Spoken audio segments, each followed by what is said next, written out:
মানবতার মুক্তির আন্দোলন, মুসলিম মানুষের সংগঠন বাংলাদেশ জামাত ইসলামী সমর্থিত 11 দলীয় জোটের ঢাকা 7 আসনের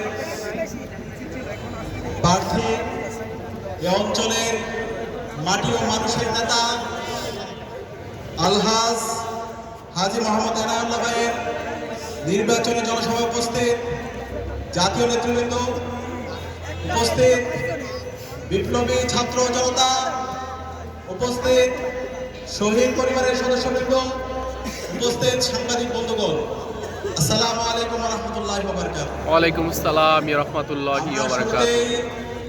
শ্রদ্ধার সাথে স্মরণ করছি বাংলাদেশের আজাদী আন্দোলনের সকল শহীদদের, বিশেষ করে জুলাই বিপ্লবের আমাদের শহীদদের ইমাম শহীদ আবু সাঈদ, শহীদ আলী রায়হান, শহীদ শান্ত, শহীদ ওয়াসিম সহ এই চাঙ্গারপুলে আমাদের বিপ্লবে যে শহীদ নেতৃত্ব দিয়েছেন, ক্লাস 9-এর শিক্ষার্থী, 16 বছর বয়সের বিপ্লবী অগ্রনায়ক শহীদ আরাস, এবং আমাদের আগ্রাসনের বিরুদ্ধে, আধিপত্যবাদের বিরুদ্ধে কথা বলতে গিয়ে যিনি শহীদ হয়েছেন শহীদ উসমান হাদি সহ বিপ্লবের সকল শহীদদের শ্রদ্ধার সাথে স্মরণ করছি।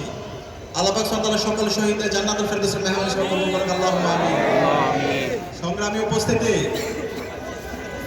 আমরা যখন নির্বাচন আসে, বাংলাদেশের 54 বছরের ইতিহাস যদি দেখি, আমরা অনেক চটকদার কথা শুনতে পাই।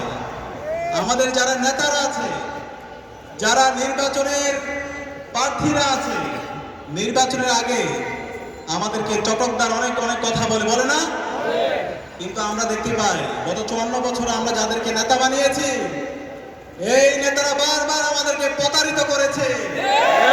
বারবার তারা দুর্নীতি, রাহাজানি, সন্ত্রাস, চাঁদাবাজি, টেন্ডারবাজির মাধ্যমে এই অঞ্চলের মানুষের যে মুক্তির আকাঙ্ক্ষা, সেই মুক্তির আকাঙ্ক্ষার সাথে তারা প্রতারিত করেছে।